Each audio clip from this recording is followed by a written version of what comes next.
जब भी तानाशाही की बात आती है तो लोगों के जहन में सबसे पहले हिटलर का नाम आता है। हिटलर जर्मनी का सबसे शातिर, क्रूर और खतरनाक तानाशाह था, जिसके नाम से पूरी दुनिया कांपती थी, जिसने 1933 से 1945 तक जर्मनी में शासन किया। वे नाजी पार्टी के नेता थे, जिसकी सेना को नाजी सेना कहते थे।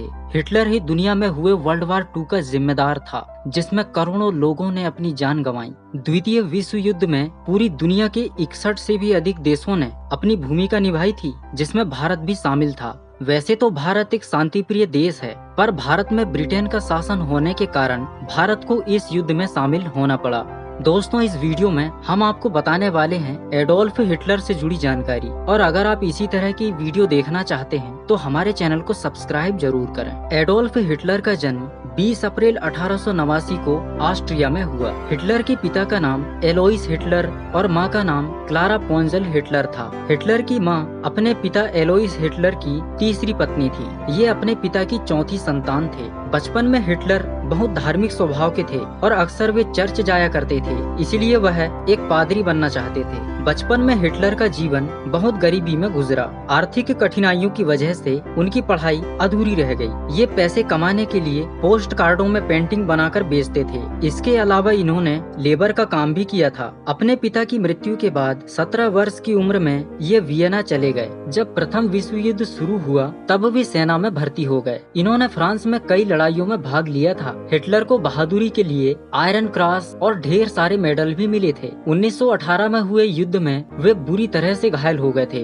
प्रथम विश्व युद्ध में जर्मनी की हार से वह बहुत दुखी था। उसी वर्ष उन्होंने नाजी पार्टी की स्थापना की। नाजी पार्टी के सदस्यों में देश प्रेम कूट कूट कर भरा था। उन्होंने हुक्ड क्रॉस को अपने दल का प्रतीक चिन्ह बनाया, जिसे हेकेन क्रेउजो कहते हैं। यह चिन्ह एक तरह से हिंदुओं के पवित्र सिंबल स्वास्तिक जैसा दिखता है। जब जर्मनी प्रथम विश्व युद्ध हार चुका था, तब इस हार से जर्मनी की आर्थिक स्थिति बेहद खराब हो चुकी थी। तब नाजी दल के नेता हिटलर ने अपने ओजस्वी भाषणों में उसे ठीक करने का आश्वासन दिया, तो अनेक जर्मन इस दल में शामिल हो गए। हिटलर ने भूमि सुधार करने, वर्साय संधि को समाप्त करने और एक विशाल जर्मन साम्राज्य की स्थापना करने का लक्ष्य जनता के सामने रखा, जिससे जर्मन लोग सुख से रह सकें। और इस तरह 1922 तक हिटलर एक प्रभावशाली व्यक्ति बन गए। 1923 में हिटलर ने जर्मन सरकार को उखाड़ फेंकने का भी प्रयास किया था, पर इसमें वह सफल नहीं हो सके। इसके बाद जर्मन सरकार ने हिटलर को जेल में डाल दिया, जहां उन्होंने मीन कैंप यानी मेरा संघर्ष नाम की अपनी आत्मकथा लिखी, जिसमें उन्होंने नाजी दल के सिद्धांतों का जिक्र किया है। हिटलर का मानना था कि जर्मन आर्य है और विश्व में सर्वश्रेष्ठ, इसलिए सारी दुनिया में उनको राज करने का अधिकार है। और हिटलर का यह भी मानना था कि यहूदी हमेशा से ही हमारी संस्कृति में रोड़ा अटकाते आए हैं। 1932 में हिटलर ने राष्ट्रपति चुनाव भी लड़ा था, पर उसमें वे सफल नहीं हो सके। 1932 के आते तक जर्मनी में बेरोजगारी बहुत बढ़ गई थी और जर्मनी आर्थिक मंदी के दौर से गुजर रही थी। इसके बाद 1933 में हिटलर चांसलर बना। चांसलर बनने के बाद उसके पास पावर आ चुकी थी। इसके बाद हिटलर ने अपना असली रंग दिखाना शुरू कर दिया। हिटलर जैसे ही सत्ता में आया, सबसे पहले उसने अपने सभी विपक्षी दलों का सफाया कर दिया। उसने एक राष्ट्र, एक दल और एक नेता का सिद्धांत बड़ी क्रूरता पूर्वक लागू किया था। हिटलर के विरोध का मतलब था अपनी मौत को बुलाना। सत्ता में आते ही उसने नस्लवाद को बढ़ावा दिया। वह अपने को श्रेष्ठ समझता था। जर्मनी के मौजूदा राष्ट्रपति की मृत्यु के बाद हिटलर ने स्वयं को राष्ट्रपति घोषित कर दिया। 1934 में हिटलर ने चांसलर और राष्ट्रपति पद को एक कर दिया और खुद राष्ट्र नायक की उपाधि धारण की, और इस तरह देश का पूरा कंट्रोल हिटलर के पास आ गया। सत्ता में आते ही हिटलर ने सबसे पहले जर्मनी की आर्थिक तंगी को दूर करने, देश को समृद्ध बनाने और देश की उत्पादन क्षमता को बढ़ाने के लिए सभी तरह के आंदोलनों, प्रदर्शनों और हड़तालों पर प्रतिबंध लगा दिया। हिटलर ने सभी वर्गों के संगठन बनाए, जो कोई भी विवाद होने पर न्यायोचित समाधान निकालते थे, ताकि किसी का भी अनावश्यक शोषण न हो। हिटलर ने लोगों को अधिक रोजगार देने के लिए सबसे पहले एक परिवार एक नौकरी का सिद्धांत लागू किया। फिर अधिक वेतन वाले पदों का वेतन घटाकर एक के स्थान पर 2 व्यक्तियों को रोजगार दिया। इस प्रकार उसने 2 वर्ष के अंदर ही लाखों लोगों को बेरोजगारी से बाहर निकाल दिया। इससे वहाँ की शिक्षा, व्यवसाय, कृषि, उद्योग, विज्ञान और निर्माण आदि सभी क्षेत्रों में जर्मनी ने बहुत उन्नति की। आप हिटलर के काम करने के तरीके को लेकर हैरान रह जाएंगे कि आखिर जर्मनी प्रथम विश्व युद्ध में मिली हार से उबरने में बिल्कुल भी सक्षम नहीं था। देश की अर्थव्यवस्था बिल्कुल खराब हो चुकी थी। जर्मनी का लगभग पूरा राजकोष खत्म हो चुका था। देश पर अरबों पाउंड का कर्जा था और देश के प्राकृतिक संसाधनों पर मित्र देशों ने कब्जा कर लिया था। उसकी सेना भी बहुत कम हो चुकी थी। जर्मनी में करीब 50 लाख से भी अधिक लोग बेरोजगार हो गए थे। अब आप ही सोचिए कि देश में आई ऐसी मुसीबत से निकलना कितना चुनौतीपूर्ण था। पर हिटलर ने मात्र 6 वर्षों के अंदर ही इतना धन एवं शक्ति अर्जित कर लिया जो कई वर्षों में भी संभव नहीं था। हिटलर ने देश की अर्थव्यवस्था को वापस पटरी पर ला दिया और जर्मनी दुश्मन देशों से लड़ने के लिए सक्षम हो गया। हिटलर ने आम जर्मन नागरिकों के दिलों में भी अपनी जगह बनाई थी। पर एक बात तो है, हिटलर की बातों में इतना दम था कि उसके एक इशारे पर न केवल नाजी सेना बल्कि आम जर्मन नागरिक भी उनका भरपूर सहयोग देते थे। इसलिए हिटलर इतना ताकतवर बन सका, जिसके कारण सभी देशों में हिटलर का बहुत खौफ था।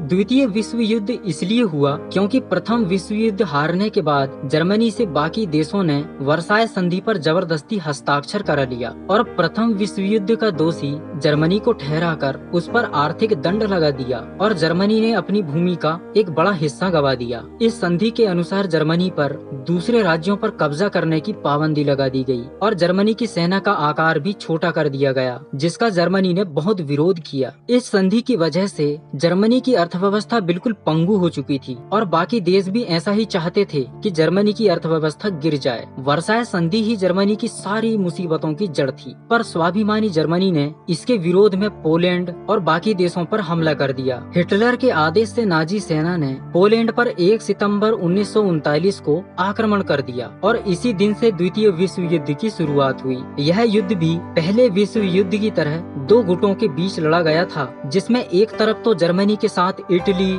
जापान और ऑस्ट्रिया जैसे देश शामिल थे, तो वहीं दूसरी तरफ पोलैंड, ब्रिटेन, फ्रांस, सोवियत संघ और अमेरिका जैसे देश शामिल हुए और इस तरह इस युद्ध में 61 से भी अधिक देशों ने भाग लिया, जिसमें भारत भी शामिल था। पर इस युद्ध में भारत ने पोलैंड का साथ दिया था। इस युद्ध में भारत के 87,000 से भी अधिक सैनिकों की मृत्यु हुई थी।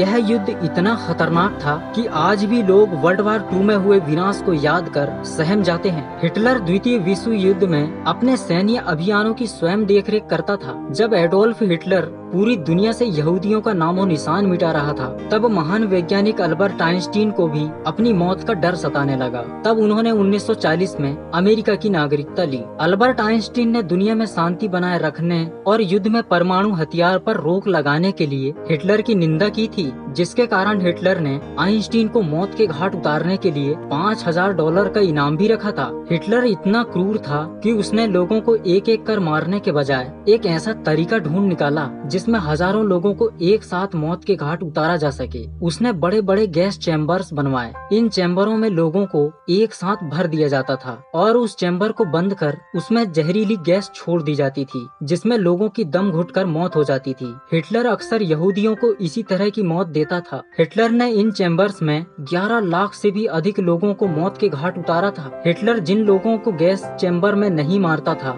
उन लोगों की मौत अलग तरीके से होती थी। या तो उनकी मृत्यु भूख प्यास से, बीमारी से, व्यक्तिगत फांसी या फिर उन लोगों की पीट कर हत्या कर दी जाती थी। हिटलर द्वारा द्वितीय विश्व युद्ध के दौरान किए गए यूरोपीय यहूदियों के भीषण नरसंहार को होलोकॉस्ट कहते हैं। इस युद्ध में हिटलर की नाजी जर्मनी सेना और उसके सहयोगियों ने जर्मनी के कब्जे वाले यूरोप में 2/3 यानी लगभग 60,000 से भी अधिक यहूदियों को मौत के घाट उतारा था। करीब 6 साल तक चले इस युद्ध में 6 करोड़ से भी अधिक लोग मारे गए थे। कई जगह तो मंजर इतना खतरनाक था कि चारों तरफ केवल लाश ही लाश दिखाई दे रही थी। आपके मन में एक सवाल जरूर आता होगा कि आखिर एडोल्फ हिटलर यहूदियों से इतनी नफरत क्यों करता था। दरअसल हिटलर का मानना था कि प्रथम विश्व युद्ध जर्मनी इसलिए हार गया क्योंकि अपने ही देश जर्मनी के यहूदियों की धोखेबाजी के कारण ऐसा हुआ, और यह बात हिटलर को इतना घर कर गई कि वह यहूदियों को वायरस की तरह समझता था। वह चाहता था कि यहूदियों का पूरी दुनिया से नामो निशान मिटा देना चाहिए और इसलिए हिटलर ने यहूदियों की मौत का फरमान सुना दिया। यह युद्ध 2 सितंबर 1945 तक चला था, जिसमें 6 करोड़ से भी अधिक लोगों ने